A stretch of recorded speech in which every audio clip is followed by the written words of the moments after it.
2,000 years later. Hey guys, welcome back to my channel. আশা করি সবাই খুব ভালো আছেন।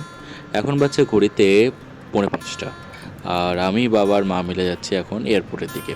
মানে আমরা বেরিয়ে গেছি এয়ারপোর্টের জন্য, কারণ একদম মর্নিং ফ্লাইট, আর আমরা যাচ্ছি আজকে চেন্নাই। তো দেখা হচ্ছে আমাদের মোটামুটি এয়ারপোর্টে ওখানে। আর রাস্তাঘাটে একটু ভিডিও করতে করতে যাচ্ছিলাম বাড়ির কাছের যে ব্রিজটা, আর এদিকটা অনেকটাই প্রায় কাছে চলে এসেছি, কারণ রাস্তাঘাটে এত জ্যাম পেয়েছিলাম আমরা ভাবতে পারিনি যে পৌঁছাতে পারবো কিনা। কিন্তু ভীষণভাবে আমরা যুদ্ধ করেছি, এবং ভীষণভাবে যুদ্ধ করার জন্য আজকে আমাদের গাড়িটা এখনও রাস্তার উপরে। নাহলে আমরা যে দুবরাজপুরের জায়গায় যেভাবে জ্যাম পেয়েছিলাম, এবং কন্টিনিউয়াসলি লড়াই করেছি, প্রত্যেকটা জ্যামকে সরিয়েছি নিজে। বাবাও নেমেছিল, বাট কামালটা আমিই দেখেছি এবারের মতো। তো যাই হোক, তারপরে আমরা গাড়ি অবশ্য মেন ট্র্যাকে পেয়ে গেছি, আর আমাদেরও খুব কম টাইম পড়ে আছে, আর খুব কম টাইম ফ্লাইটে আর একটু তো টাইমে একদম হয়তো আমরা সেমভাবে ঢুকবো। তো দেখি কতক্ষণে ঢুকতে পারছি আমরা এয়ারপোর্টে, সেটাই দেখার। আর আজকে সত্যি মানে দিন খুব খারাপ ছিল, কারণ এই টাইমে যদি না পৌঁছাতে পারি তাহলে খুব চাপ হয়ে যাবে আমাদের জন্য। চলুন তাহলে। তো অবশেষে আমরা 1 ঘন্টা থাকতে পৌঁছে গেছি। আর একটা সুবিধা আমাদের কি, দুর্গাপুর এয়ারপোর্টে এখানে কি চেকিং করতে বেশি সময় লাগে না, জাস্ট ফটাফট হয়ে যায়, এই একটা সুবিধা। না হলে সত্যি কথা আজকে যে আমাদের সিচুয়েশন হয়েছিল, ফ্লাইট পাওয়াটা খুব চাপের ছিল। তো আমরা দেখলাম ঢোকার আগে 1 কাপ চা খেয়ে নিই, কারণ এয়ারপোর্টের ভেতরে চা খাওয়াটা তো একটু ইম্পসিবল হয়ে গেছে এখন। তো এই কাপটাই 1 কাপ চায়ের দাম 30 টাকা, সেটাই বলে রাখি। বাট কি করব, সকাল সকাল উঠে এসেছি, ইচ্ছা তো করে।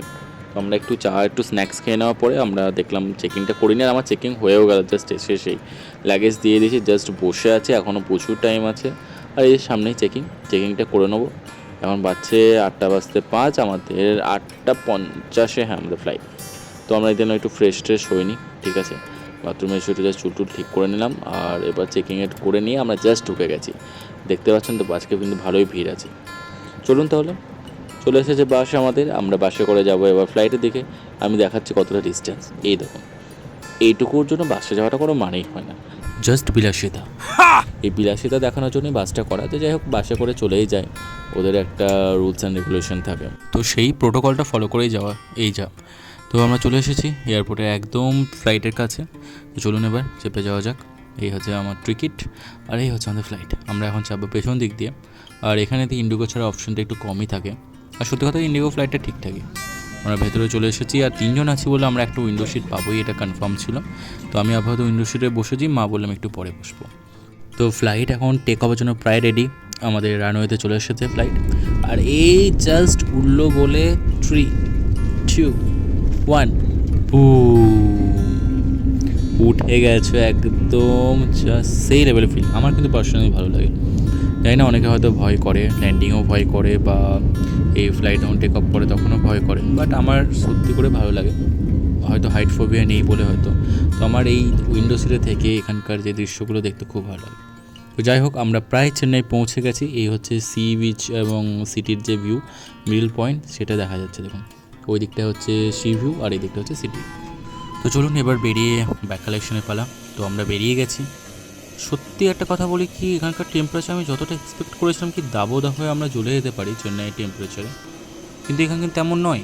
এখানে টেম্পারেচার হয়তো ম্যাক্সিমাম এখন এই মুহূর্তে আমি যে ফিল করছি 33 থেকে 34, যেটা আমাদের এখানে অলরেডি 40 আপ, মানে 40 আপ চলছে। সেই হিসাবে এখন কিন্তু এখানে কিন্তু অনেক কম টেম্পারেচার। আমি জাস্ট এক্সপেক্ট করিনি যে এখানে টেম্পারেচারটা কম।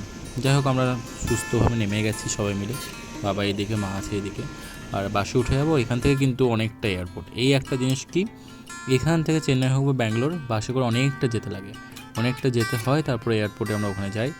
তো চলুন ওখানে যাই, তারপর আবার ব্যাক কালেকশনের ব্যাপার আছে, আর তারপর টুকিটাই কাজ করবো। অ্যান্ড দেখি টার্মিনালে চলে তো এসেছি প্রায়। আপনাদেরকে একটু ঘুরিয়েও দেখাই এয়ারপোর্ট, কী সুন্দর একটা শোপিস রাখা আছে দেখুন, কী সুন্দর একটা কারুকার্য এখানে রাখা আছে, আমি ক্যাপচার না করে থাকতে পারলাম না। আর এর প্রত্যেকটা জায়গায় এত সুন্দর সুন্দর করে মানে ফটো ফ্রেম থেকে শুরু করে ডিজাইন রাখা আছে, শোপিসও রাখা আছে কিছু কিছু, দারুণ লাগলো কিন্তু আমার।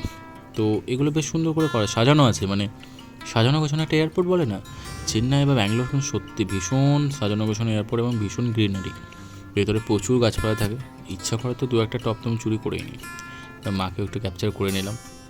তো দেখি আবার এখান থেকে অনেকটাই হাঁটতে লাগছে, কিন্তু এই দেখুন এখানে একটা যেমন শোপিস করেছে খুব সুন্দর। চলুন আমরা নিচে চলে এলাম প্রায়। এবার নিচে এসে আমি একটু দেখে নিচ্ছি উবের ওলার কী সিচুয়েশান। উবের এবং ওলার এখান থেকে একটু যেতে তো লাগবে, আমাদের সময় লাগবে, তার জন্য আমি দেখে নিচ্ছি উবের এবং ওলার চার্জেসটা কত। যতটা জানি আমাদের উবেরের চার্জেসটা একটু কম থাকে, ওলার চার্জেসটা কিন্তু অনেক বেশি। তো আমি দেখলাম এত কিছু করা থেকে প্রিপেডে কেটে নিলাম। প্রিপেডে আমার খরচাটা কম পড়লো, আমি দুটোই চেক করে দেখলাম, তো প্রিপেডে আমার 50 টাকা কম পড়লো।